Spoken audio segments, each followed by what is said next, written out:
Notre invité s'appelle Ruben Monama Bossenjou. Il est le président du Haut Conseil plutôt des sociétés civiles d'Afrique subsaharienne.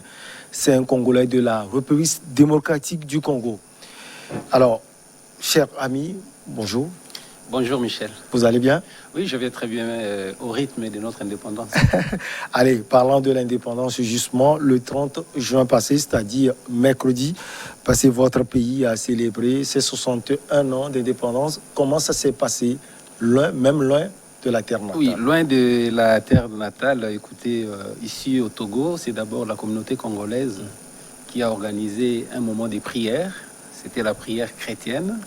Et tout le monde était ensemble pour prier. Et avec ce contexte de Covid-19, parce qu'il y a les années où nous fêtons, nous célébrons.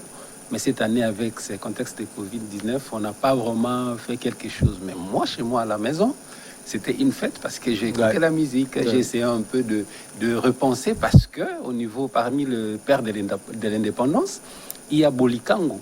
Donc, il y a Jean Bolikango qui n'est autre que un de mes grands-pères. Donc, vous voyez, donc, je m'étais ressenti dans sa peau. Un acteur et actif. Je m'imaginais, oui, c'est un acteur très actif. Même on les chante Bolikango, Kassavu, Indépendance, Tcha-Tcha. Et là, je me suis mis un peu dans sa peau ces jours-là. Comment il était dans sa peau? Aujourd'hui, j'ai vu son petit-fils. Ah là, c'est très bien, merci. Allez, et vous avez eu des nouvelles du pays?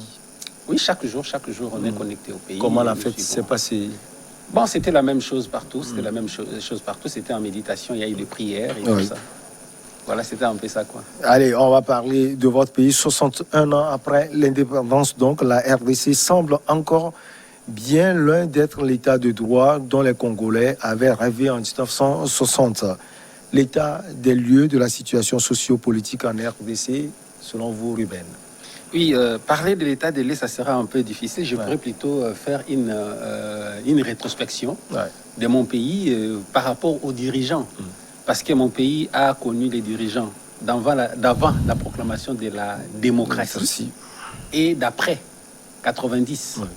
Donc là, je dirais d'abord que lorsque nous avons eu l'indépendance, d'abord la RDC, les Belges n'avaient pas vraiment formé l'élite congolaise comme ça s'est fait, comme d'autres colonies ont fait ailleurs. Chez nous, par exemple, il n'y avait que les D4, donc poste primaire, 4 ans poste primaire, et puis bon, on vous envoie à l'administration et vous apprenez et tout ça. Mais alors que lorsque Lumumba même est sorti pour venir ici à Accra, écoutez, à cette époque-là, Kwame Nkrumah était déjà docteur. Vous voyez un peu la différence, donc c'était un peu ça. Mais quand même, il faut dire que tous ces hommes-là, de l'indépendance, malgré leur niveau, ils avaient d'abord l'amour du pays, ils avaient l'essence du patriotisme, ils ont su quand même faire progresser les pays. Et avec les coups d'État Kassavubu, qui est un président très intègre, nous l'avons entendu parce que là, j'étais encore enfant. Alors, de l'indépendance, je n'étais pas encore né, mais juste quelques années après, je suis né.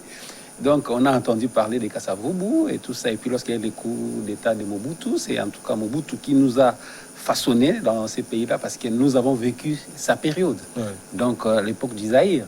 Mais là, quand même, nous reconnaissons à Mobutu cette vision de l'unité. Et cette vision de l'unité, moi, je me dis, écoutez, il n'a fait que copier à mon grand-père Bolikango, qui était le président de Puna, qui était parti de l'unité nationale. Donc, voilà, Mobutu nous a inculqué avec son discours Tatabo, Moko, qui signifie un seul papa, Mamabo, Moko et tout ça. Mais seulement, à un moment donné, les choses évoluaient, il devait aussi changer. Mais pour un peu changer sa méthode de diriger, donc, on a commencé à parler de la dictature, parce que, vous savez d'abord, la RDC a raté sa démocratie. Nous avons raté notre démocratie, d'autant plus que lorsqu'il y a eu la démocratie, nous avons pensé qu'on devait se permettre de tout et de rien. Et là, c'était vraiment un choc par rapport à notre culture, parce que nous sommes des Bantous. Un chef, ça se respecte. Mais il fallait maintenant insulter les chefs comme on veut et tout ça, et ça créait des émotions, et voilà. Jusqu'à ce que nous avons connu Laurent Désiré Kabila, qui est arrivé avec la libération. Il avait une vision, il a voulu vraiment développer les pays et surtout compter sur les efforts même du peuple congolais. Mais là, ça n'a pas vraiment marché aussi parce que Il y a un défaut que j'ai constaté, moi, au niveau de Lumumba, c'était des déclarations incendiaires. Ouais. Et je l'ai retrouvé encore à Mobutu lorsqu'il était à l'ONU. Il a fait des déclarations vraiment incendiaires pour les gens. N'est-ce pas cela, le panafricanisme oui, mais écoutez, imprimé par certains? Oui, c'est les... Vous savez, dans la vie, il faut toujours savoir négocier. Ouais. Hein? Il ne faut pas faire beaucoup d'étapage. Vous voyez. Et lorsque notre ami Lumumba est arrivé, c'était aussi la même chose. Laurent Désiré Kabila, et puis les partis. Et puis nous avons connu l'époque de Joseph Kabila. Oui, il y a ces jeunes présidents. Tout ce que je note de lui, il avait quand même l'envie de ramener les Congolais au Congo. Il avait tout pour plaire. Mais seulement, il y avait des hicks. Ouais. Il y avait des hicks. Je n'ai jamais fait les analyses ADN pour déclarer quoi que ce soit, mais il a toujours été taxé de ne pas être congolais. Mais moi, je me dis, je suis plus togolais que certains togolais. Ouais, c'est ce qui est important. Parce qu'il faut aimer le pays. J'aime les Togos. Et je me considère même plus togolais que certains togolais par rapport à ce que je fais. Et c'est intéressant. Alors, lorsqu'une personne comme ça, mais il a voulu vraiment faire de ces pays-là, mais écoutez, il s'est buté à beaucoup de problèmes, entre autres d'abord sa nationalité, et qui est douteuse. Moi, je n'ai jamais fait des analyses pour certifier quoi que ce soit. Donc, vous voyez, donc c'est un peu ça. Nous, au niveau de la société civile, nous regardons, nous écoutons, nous observons et nous donnons nos points de vue. Nous faisons des recommandations. Et après, Joseph Kabila, c'est l'espoir de la RDC d'arriver avec Fachi. Parce que c'est tout le monde qui disait, c'est le fils du pays, nous connaissons sa maison, nous connaissons son papa, nous connaissons sa maman, et ainsi de suite. C'était vraiment un plaisir. Mais lorsqu'il est arrivé au pouvoir, vous savez, c'est un pays qui a fait, c'est un parti politique qui a fait à peu près 37 ans dans l'opposition. Et ça a développé certains comportements qui, moi, surtout nous au niveau de la société civile, lorsque nous regardons le président Félix-Antoine Tshisekedi, nous disons, il n'est pas vraiment en accord avec certains militants de son parti. Vous voyez. Donc, il y a eu des ratés dès le départ, ainsi de suite. Alors, il faut aussi parler de frontières. Avant, juste après l'indépendance, à l'époque de Mobutu et tout ça, en tout cas, tous les pays frontaliers nous respectaient. Mais aujourd'hui, c'est tout le monde qui veut devenir congolais. Et non seulement changer la nationalité, mais s'accaparer de nos terres. C'est là où il y a un problème. Parce que le Congo a réussi donc plusieurs nationalités et les gens sont à l'aise en RDC. Alors faut-il parler de la naïveté congolaise ou bien de l'hospitalité? Ça, on ne sait pas. Mais lorsque les gens commencent à prendre la terre, de nos terres, en faire les leurs, c'est là où ça devient le problème. Vous voyez? Donc, je pense qu'il faut toujours vraiment réfléchir à cela pour voir comment est-ce que nous pouvons vivre ensemble. Et d'ailleurs, je vous informe que il y aura au mois de décembre une grande rencontre de jeunes au niveau de Bukavu. Et ça serait sur la gestion des conflits, donc la prévention et la gestion des conflits au niveau des frontières.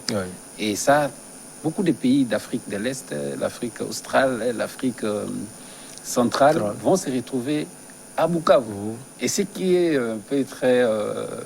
pour moi, ça m'a beaucoup surpris. J'ai beaucoup aimé parce que l'Afrique, le Maghreb et l'Afrique de l'Ouest, donc les jeunes là se retrouveraient au Togo.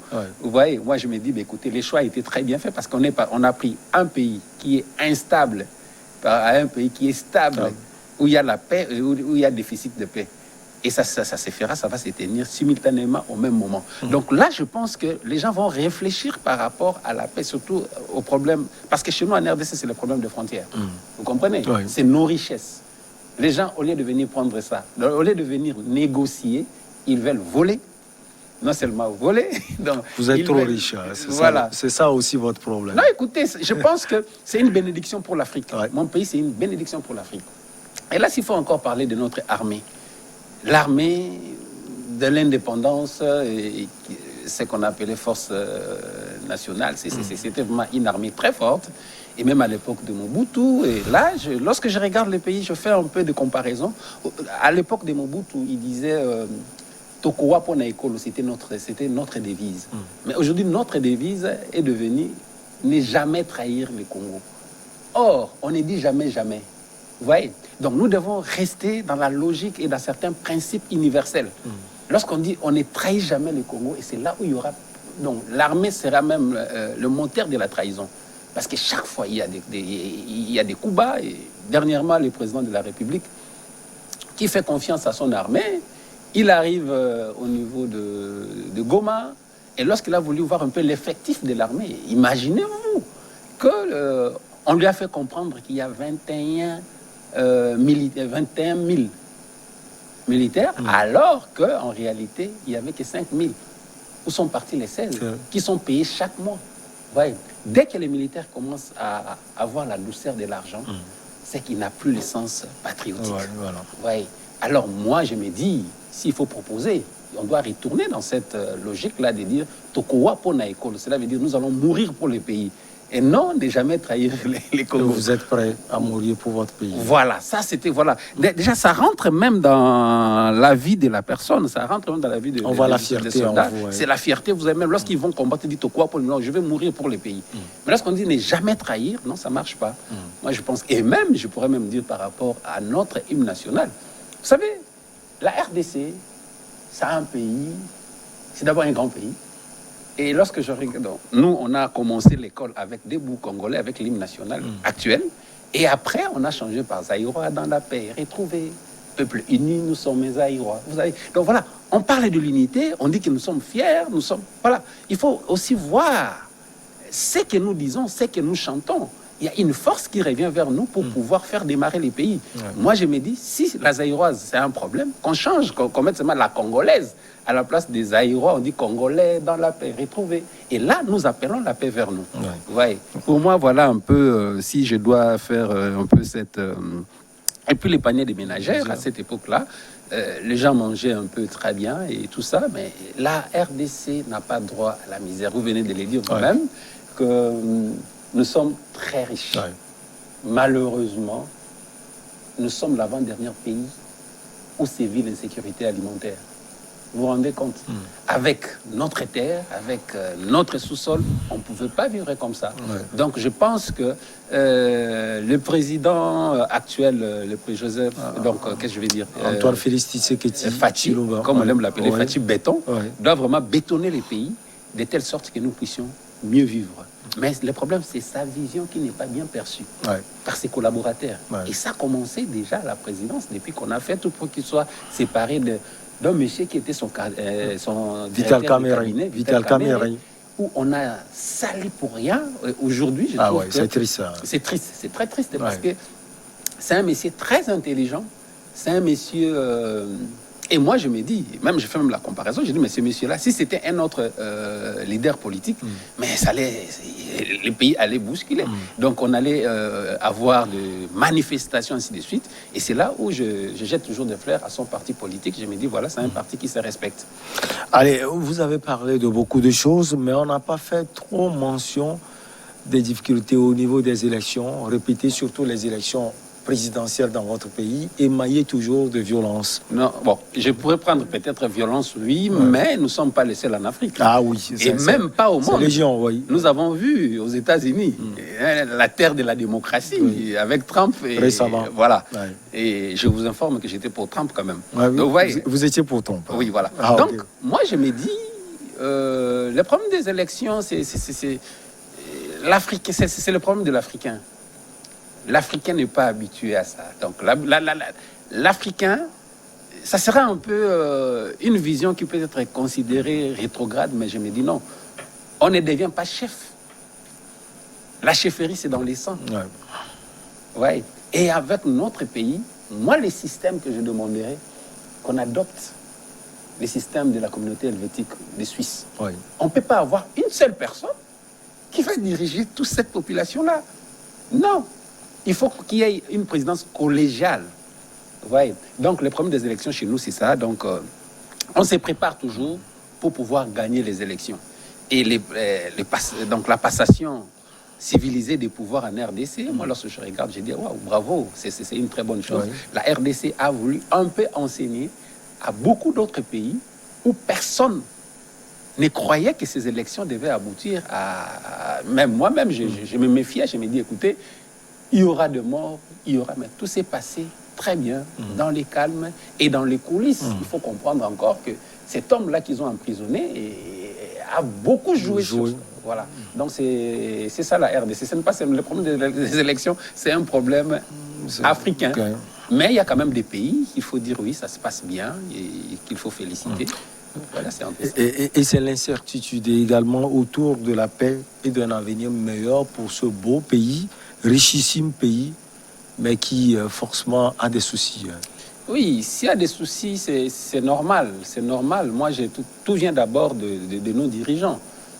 Et lorsque je parle de nos dirigeants, écoutez, nous sommes de la société civile, nous regardons comment évoluent les partis politiques. Nous regardons comment évoluent les partis politiques. Il y a des partis politiques aujourd'hui qui se renferment à l'idolâtrie. Et nous avons un terme en RDC, nous avons les Djalelo. Donc vous voyez, alors on passe tout son temps à faire des déclarations inutiles. Mais écoutez, comment vous avez quitté votre maison le matin, vous êtes allé quelque part, vous restez sous les arbres, du matin au soir, vous revenez. Mais écoutez, cette jeunesse-là peut être utilisée autrement.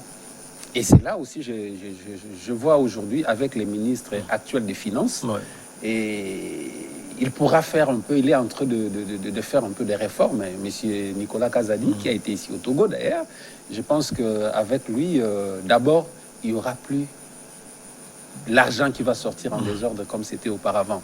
Et il y a encore un autre ministre de budget, c'est un jeune qui fait très bien son travail.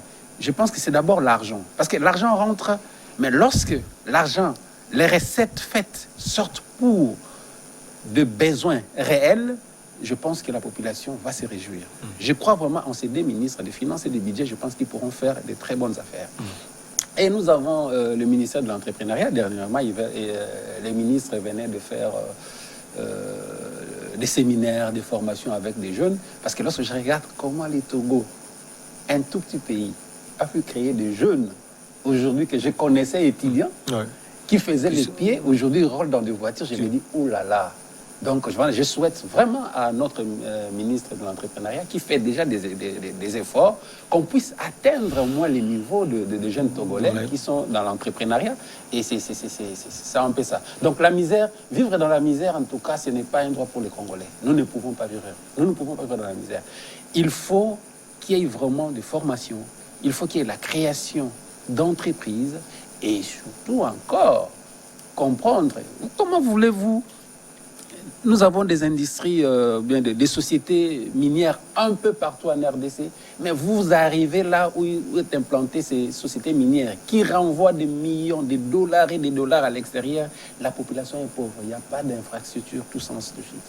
Et là encore, il y a des associations qui vont se réunir à Matadi pour la rencontre africaine des acteurs des responsabilités sociétales des entreprises dans les zones minières et forestières. Ce sont des rencontres comme ça qui vont un peu faire évoluer les Congolais pour comprendre que si les Congos est pauvre, c'est parce que la pauvreté commence par la mentalité. C'est comme si la jeunesse d'aujourd'hui attend seulement applaudir les gens pour qu'on leur donne des miettes. Pour qu'on distribue des miettes et puis ça. Non. Je pense qu'il y a collaboration entre les Togo et les Congo, de ces côtés-là, qu'on nous envoie seulement 20 jeunes Togolais pour des réunions. Vous pouvez être cette passerelle entre le Togo et la RDC. En tout cas, pourquoi pas, pourquoi pas. Et je pense que les choses vont beaucoup changer. Parce que nous sommes là pour voir comment chez les autres ça marche, pourquoi pas chez nous. Alors, je ne néglige pas la richesse du Togo. Je sais que vous avez votre port autonome, vous avez vos mines, ainsi de suite. Mais par rapport à la RDC, il n'y a pas match. C'est le jour et la nuit. C'est le jour et la nuit. Monsieur Ruben, depuis l'élection du nouveau président, Félix Antoine Tshisekedi, en 2019, l'espoir renaît. Mais les derniers événements de l'Ituri, de Kivu, et dans tout le pays interpellent et inquiètent. Oui, ça inquiète parce que d'abord, moi, je me dirais... on n'arrive pas à mettre fin à l'insécurité à l'Est. Alors qu'il y avait l'état des sièges. C'était 1 mois. Maintenant, nous allons arriver vers... Ils ont prolongé les 15 mois. Ils vont encore prolonger. Et là, c'est très compliqué. On a cru à notre armée qui fait des efforts. Mais on ne comprend pas pourquoi est-ce que l'insécurité persiste. Et il y a un général de notre armée, Maël, qui avait dit, si l'armée n'arrive pas à abattre l'ennemi, c'est que les infiltrés sont dans l'armée. Vous voyez. Donc, on ne comprend pas. Chaque position, c'est comme si on signale déjà et tout ça. Je pense qu'il faut une nouvelle politique de recrutement et il faut former et mettre beaucoup à la retraite. Ouais, ça, c'est d'abord le problème de l'insécurité. S'il faut partir encore, vous savez, dans notre pays, le président Tshisekedi, c'est un président, je pense que pour avoir... je vois un peu sa manière de faire. Le Rwanda et la RDC, c'est les chiens et les chats. Ouais. Nous savons, tous les Congolais savent, c'est que l'armée rwandaise fait sur notre sol. Mais dernièrement, le président Tshisekedi a été avec le président rwandais. Paul Kagame. Paul Kagame. Ils ont été au Rwanda, ils sont revenus chez nous, ils ont même signé des accords. Moi, je pense... Et aujourd'hui, il y a que c'est une autre manière de voir les choses. Oui, c'est une autre manière de voir les choses, mais il faut expliquer aux Congolais. Moi, si j'étais un conseiller du président de la République, je lui dirais au moins de publier même ces accords-là. Parce que hier, je lisais quelque part, ils ont dit non, voilà, il a encore vendu parce que le président Sarkozy avait dit il faut qu'il y ait cogestion des richesses entre la RDC et le Rwanda. Alors, il n'y aura jamais de cogestion des richesses entre la France et la Belgique. Vous voyez, c'est notre pays à nous, nos richesses c'est à nous. Mais cela ne veut pas dire que nous devons vivre aussi à un pays fermé. On n'est pas ouvert. On peut être ouvert aux autres, mais il faut que les choses s'effacent correctement. Donc, je pense que la présidence fera un effort d'expliquer aux Congolais c'est quoi cet accord et quel est l'intérêt des Congolais dans cet accord, quel est l'intérêt du Rwanda, et si les hommes d'affaires rwandais viennent en RDC, pourquoi pas les hommes d'affaires congolais n'iront pas aussi au Rwanda? Donc voilà, je pense que ce sont des choses comme ça qui pourront beaucoup nous aider. Et en plus, le président de la République doit faire un effort, surtout dans son cercle de communication. Ouais, c'est très important pour notre pays. Alors, Ruben, des réformes électorales, on le voit, et elles ont débuté en vue des élections générales en 2023 dans votre pays, où on voit, comme je l'ai dit, l'appétit grandissant de l'actuel président, Félix-Antoine Tshisekedi, quand on sait ce qui se passe généralement. Vous l'aviez dit tout à l'heure, au cours de ces élections, il y a des inquiétudes en 2023. Comment vous analysez le paysage politique de votre pays? Michel, je pense que dire l'appétit grandissant du président de la République pour se représenter, mais c'est un Congolais. Non. Il a droit à des mandats. Ouais. Et pourquoi est-ce que moi je manquerais cet appétit-là? Ouais. Pourquoi je manquerais cet appétit? Ça te ferait plaisir d'avoir accueilli une fois le président de la République. Et je le dirai à mes enfants. Voilà. Donc c'est juste pour dire que tout Congolais peut avoir cet appétit de devenir président de la République. Mais il faut que les choses se fassent dans le Nord. Il faut qu'on gagne.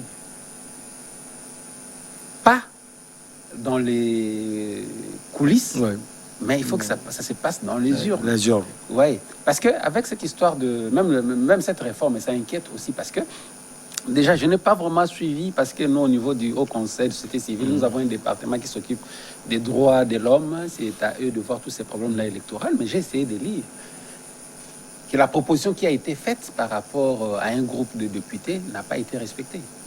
Vous comprenez? Et puis, c'est comme si quelque chose se prépare. Et cela inquiète. Et moi, j'appellerais même au président de la République de beaucoup faire attention. Il a le pouvoir de pouvoir changer un peu l'appareil judiciaire parce que toutes les institutions qui composent l'appareil judiciaire en RDC, c'est ethnisé. Donc, il n'y a qu'une ethnie qui est dedans. Et les têtes ne sont que l'ethnie, donc l'ethnie du président de la République. Vous voyez, déjà là, même si, je ne sais pas si c'était par la chance que ces gens-là sont arrivés à ces postes-là, parce qu'ils sont magistrats et pourquoi pas, ils sont des Congolais comme tous les autres, mais ça froisse un peu lorsqu'on voit que c'est la même ethnie. Vous voyez, ça froisse. Et non seulement ça, ce sont des personnes, c'est comme si on les a gratifiées, parce que ce sont des personnes qui ont condamné son ex-directeur de cabinet. Vous voyez, et lorsque nous regardons ça, voilà, il y a des choses que l'on doit beaucoup faire attention lorsqu'on est aux commandes, qu'on ne peut pas se permettre de le faire. Moi, j'aimerais bien qu'il puisse changer qui puisse changer un peu cette composition-là. Et parce que la justice n'est pas seulement l'apanage du Kasaï. Il y a des Bakongo, il y a des Bangala, il y a des Baswahili qui peuvent aussi faire mieux. Et pourquoi pas mettre chaque ethnie dans chaque institution? Là, ça sera un peu équilibré. Et les gens qui se font des mauvaises idées sur le président de la République, qui veut forcer la...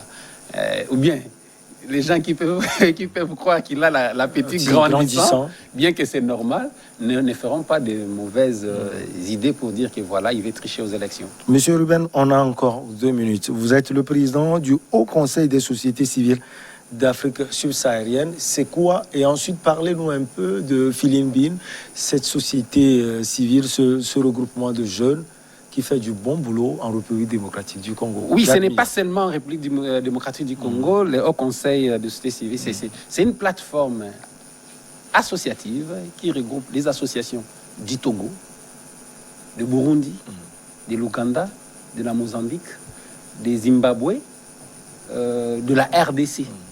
Vous voyez, et bientôt nous allons rentrer au Bénin et au Ghana. Vous voyez. Alors, notre souci, c'est une société civile qui veut être beaucoup plus proche de la population, plus proche de la base, pour écouter et faire des propositions aux gouvernants.